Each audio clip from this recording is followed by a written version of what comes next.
Hello everybody and welcome back to my channel. My name is Joelle Simone Anthony. I'm also known as the Grave Woman. And if this is your first time here on this channel, I ask that you hit the subscription button as well as the notification bell so that you can be updated anytime I upload new content. Over the past, throughout my entire life really, starting when I was maybe about 16, 17, I have struggled with my menstrual cycle. I've had issues around it for as long as I can remember, and I've actually had two surgeries to remove cysts from my ovaries as well as fibroids from my uterus. I actually had an ovary removed when I was 17 years old.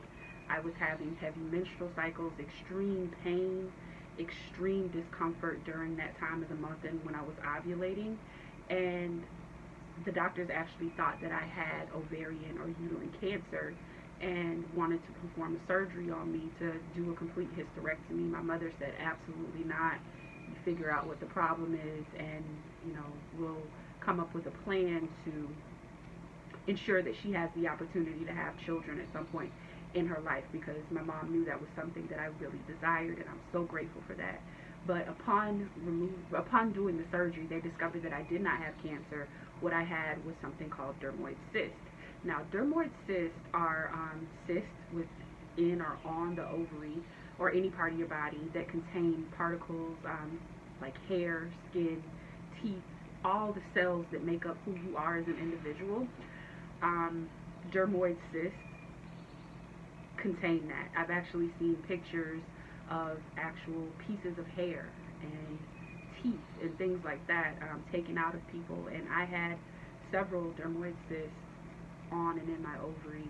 Those were taken out. A few years went by, surgery seemed to work, the fibroids and the cysts came back, and in 2018 I actually had another surgery to correct the same issue. So this has been something that I've struggled with for a very long time. It's not something that I hide or that I don't talk about. It's just something I haven't talked about here. But I wanted to really discuss how being a female funeral director, having to deal with your menstrual cycle, having to do with the emotions of PMS, and then other issues that we have as women, such as fibroid cysts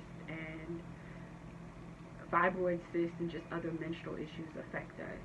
I know I can't be the only person in the world that's been struggling with this or has struggled with it. I've been in situations where I've been bleeding so heavy when I've gotten my cycle that I've bled through my clothes onto chairs or in the hearse or just on a couch or something, and it's extremely embarrassing. It can feel extremely isolating, but I wanted to share my story and some of the things that have worked for me in hopes to encourage you to not only take your health seriously, but to just know that you're not alone in this. I know it's something that is embarrassing. I've been in situations where I've sneezed and blood has gushed out. I normally wear tampons, but in addition to tampons, whenever I get my cycle, I also have to put on a overnight pad, because there have been times when I've been bleeding so heavily that within 30 minutes to an hour I've soaked a tampon. And when you're working a funeral, when you're meeting a family, when you're in a cemetery, you can't always get to a bathroom immediately. So one of the things that I've learned to do is to not only use the heaviest of the heavy tampons, but to put on a overnight pad in addition to the tampon in case I bleed through the tampon, and that way I'm not messing up my clothes or my panties, and hopefully I won't be embarrassed because blood is dripping down my leg, or I sit down and I leave a trail of blood behind me, which have both happened. It's not something that I have control over. When it happens, it happens. However, just being ready and being able to plan for that time of the month is essential. So another thing that's helped me is my diet.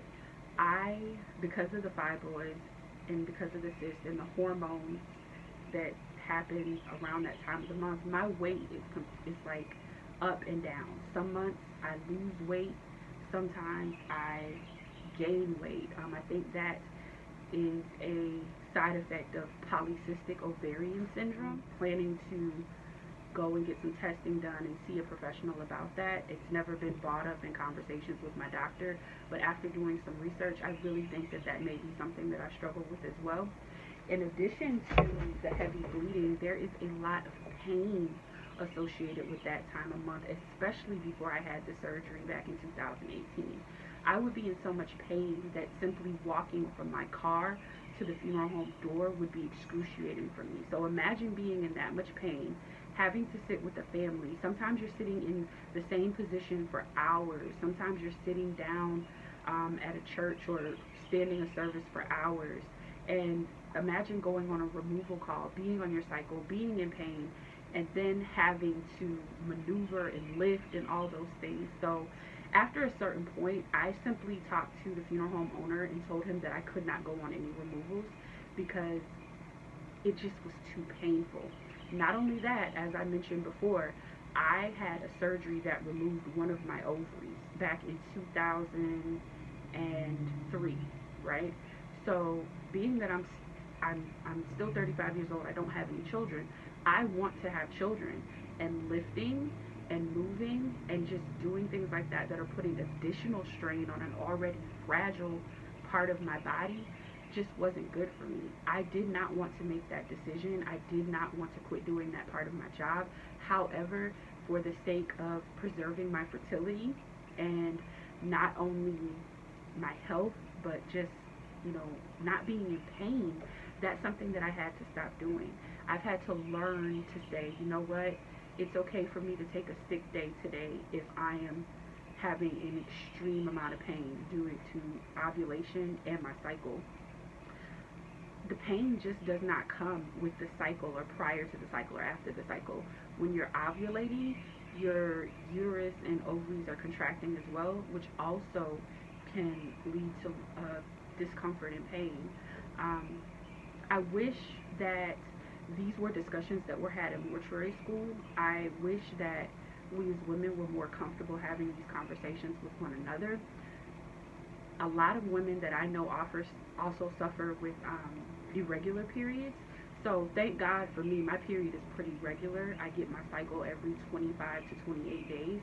But I've worked with women who have to literally carry around tampons, pads, cups, and changes of clothes because they never know when they're going to get their cycle. There's no warning, there's no anything. So I just wanted to share this video and share my thoughts on this to let you know that you're not alone and that this is something that many of us are struggling with silently.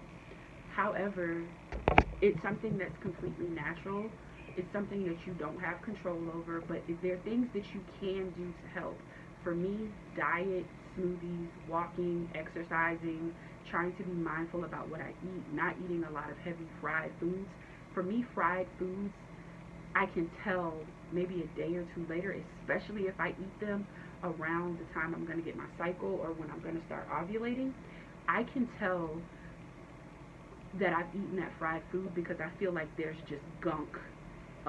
It's just so, like, the only way I can describe it is thick oil trying to move through my ovary and my uterus. I don't know how to explain it, but that pain is so, it's so real.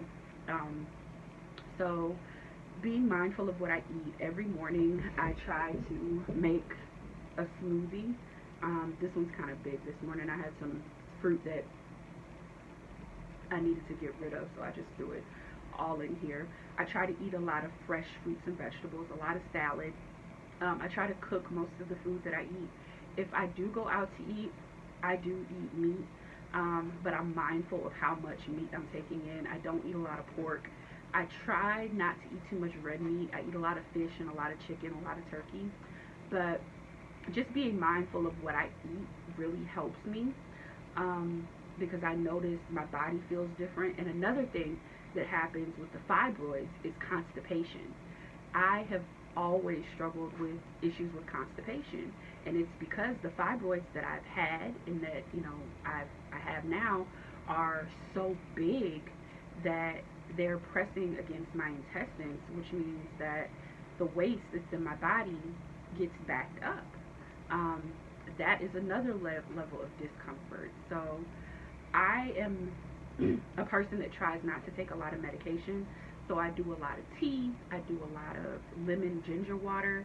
Something that works great for the pain for me is my heating pad. I love, love, love my heating pad.